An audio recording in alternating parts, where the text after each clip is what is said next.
Good evening, everybody. Here I am down here. I just completed grading all of your treatment plans, so we're going to talk about that a little bit. I was very impressed with everybody's treatment plan that you did, and I want to give you some tips for next time around. It's not even criticism, it's just I think some of you actually did more than you needed to do. Look at your APA format. APA format, it is worth 7 points on that, so you do have to consider that. So remember, with your APA, your headings are centered and large word bold. Separate your sections, the sections of the rubric, into headings. So first you're going to have the title of your paper, which is not bolded, and write a paragraph introduction. Then do your first heading, which is going to be centered and bold, and that's going to be your the first section on the rubric, and then go on, do a conclusion. I think what I found that they were really good. I want you to start thinking like nurse practitioners. So imagine that this patient came into your office and you're working in maybe a retail clinic, or you're working in an urgent care, or you're working in a doctor's office, a physician's office, a nurse practitioner's office, and the patient came presenting with these symptoms. What would you do?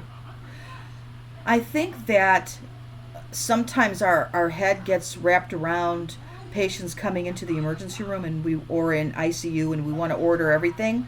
We want to do a CBC and a BMP and all of these things, and we might do that, but we might not also. So if the patient is presenting with, let's say, a bronchitis, patient is coming in presenting with these symptoms, this is my differential diagnosis.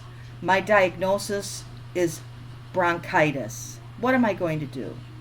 Well, we know that bronchitis 95% of the time is caused by a virus, and an antibiotic is not indicated.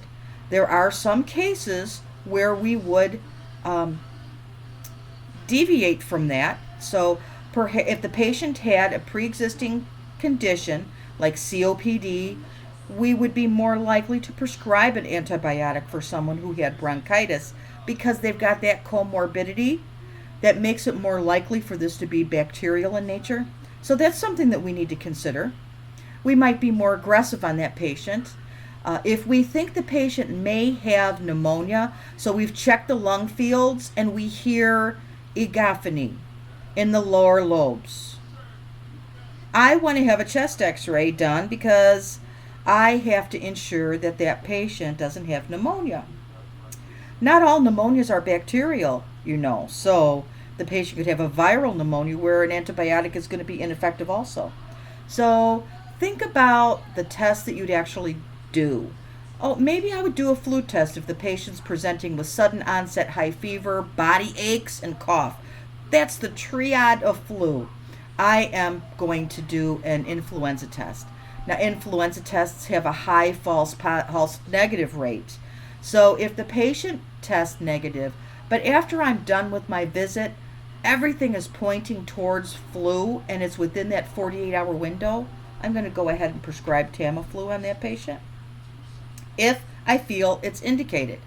Most healthy patients don't need it. The risk of getting Tamiflu, there are side effects to that, so we don't want to give it unless we absolutely think it's the right thing to do. Also, refer to yourself as a provider. These are your patients.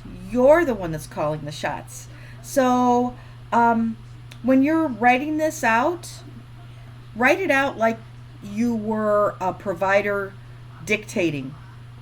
So it's okay to use first person in these particular types of notes. In research studies, I typically don't like it, but in this particular case, it works well.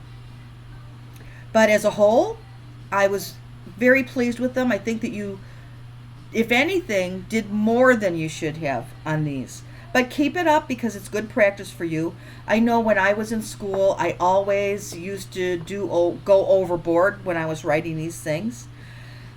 And I guess it's better to go overboard, but I think what I'd like you to do is tell me what you think it is and what you would do, and then say, if the patient had pneumonia, then I would do a CBC and all these other things. Okay? Because I don't want you to think that you're going to be doing all of these tests on every patient that comes into your office, because that just doesn't happen. Okay, so let's take a look at our calendar.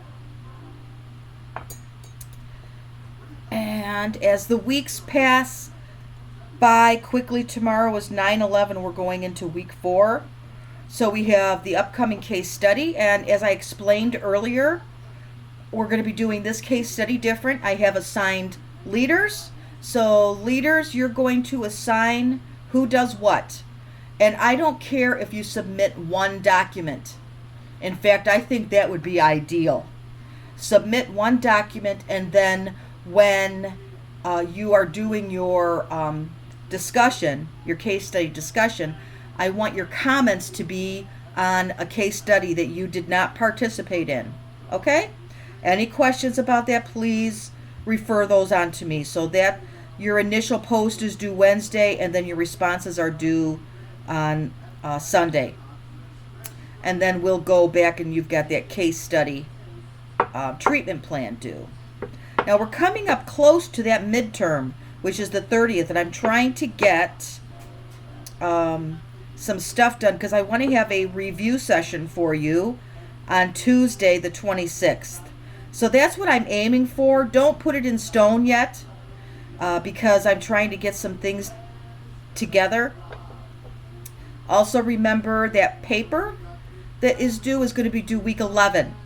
So everybody's doing really well. I'm very pleased with this week's assignment. And if there's anything I can do or you have any questions, please let me know. As I said, I have such wonderful ideas about this class. And anything that I can do to improve your experience, let me know. If there's a particular topic that you would like me to perhaps do a little 30-minute presentation on, I'm more than willing to do that for you. Just let me know.